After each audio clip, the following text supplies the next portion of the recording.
Hi all, welcome back to our channel smart Soni Shiva. ఈ రోజు మన వీడియోలో అన్నంలోకి సైడ్ డిష్గా బాగుండే అలాగే చాలా ఈజీ రెసిపీ చూపించబోతున్నాను.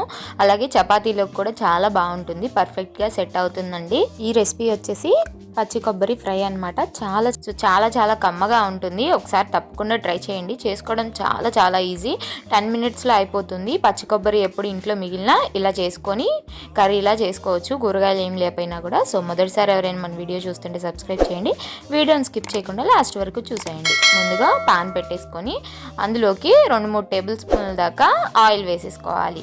ఆయిల్ కొంచెం హీట్ అయినాక ఇందులోకి ఎండుమిర్చి, అలాగే ఆవాలు, జీలకర్ర, పచ్చిపప్పు, మినప్పప్పు, తాలింపు దినుసులన్నీ ఒక 1 టేబుల్ స్పూన్ దాకా వేసేసుకోవాలి.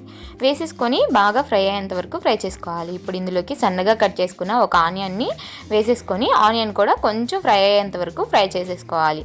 ఆనియన్ అనేది కొంచెం ఫ్రై అయిన తర్వాత ఇందులోకి కారానికి తగినంత పచ్చిమిర్చి వేసుకోవాలి. ఇక్కడ నేను వచ్చేసి 3 పచ్చిమిర్చి యూస్ చేస్తున్నానండి. మనం ఇందులో కారం వేయము, సో పచ్చిమిర్చితోనే కారం అనేది రావాలన్నమాట. సో ఇప్పుడు ఇందులోకి ఒక రెమ్మ కరివేపాకు కూడా వేసేసుకొని బాగా ఫ్రై అయ్యేంత వరకు ఫ్రై చేసుకోవాలి. ఇప్పుడు ఇందులోకి ఒక 1/2 టీ స్పూన్ దాకా పసుపు వేసేసుకొని అంతా బాగా కలిపేసుకోవాలి. ఇప్పుడు ఇలా ఫ్రై అయిన ఉల్లిపాయల్లోకి ఒక 1 టేబుల్ స్పూన్ దాకా అల్లం వెల్లుల్లి పేస్ట్ వేసేసుకోవాలి. వేసుకొని అల్లం వెల్లుల్లి పేస్ట్లోంచి పచ్చివాసన పోయేంత వరకు వేయించుకున్న తర్వాత ముందుగా 1 గంట నానబెట్టుకున్న ఒక 1/2 కప్పు పచ్చిశనగపప్పుని తీసుకోవాలి. వాటర్ అన్ని వంపేసి వేసుకోవాలి. మీకు ఇష్టం ఉంటే వేసుకోవచ్చండి, వేస్తే టేస్ట్ చాలా బాగుంటుంది పచ్చిశనగపప్పు, లేదా పచ్చిశనగపప్పుని స్కిప్ చేసేయచ్చు.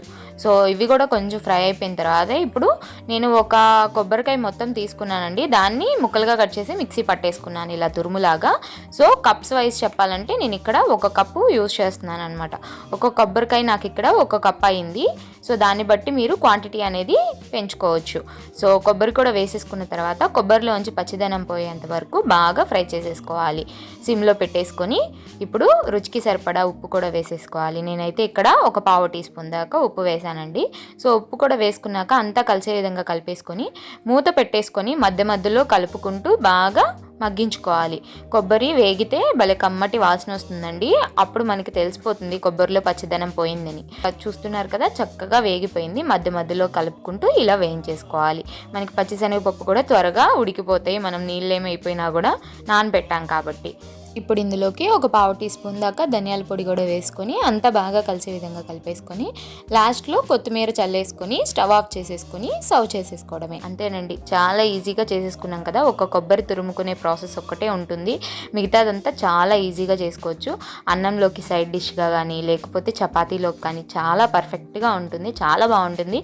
మెయిన్గా ఈజీ రెసిపీ అనమాట. కూరగాయలు ఏమీ లేనప్పుడు కానీ టైం లేనప్పుడు ఇలా చేసి పెట్టేస్తే చాలా బాగుంటుంది. పచ్చళ్ళలోకైనా సైడ్ డిష్ చాలా బాగుంటుంది. సో తప్పకుండా ట్రై చేయండి ఈ ఈజీ రెసిపీని. ట్రై చేశాక ఎలా వచ్చిందో మీ ఫీడ్బ్యాక్ని నాతో షేర్ చేసుకోవడం మర్చిపోద్దు. వీడియో నచ్చితే లైక్ చేయండి, మీ ఫ్రెండ్స్ అండ్ ఫ్యామిలీ రిలేటివ్స్కి షేర్ చేయండి. ఇంకా ఇలాంటి ఎన్నో ఈజీ రెసిపీస్ కోసం smart Soni Shiva channel subscribe చేయండి. మరొక మంచి వీడియోతో మళ్ళీ వచ్చేస్తే, అంతవరకు సెలవు. Bye all.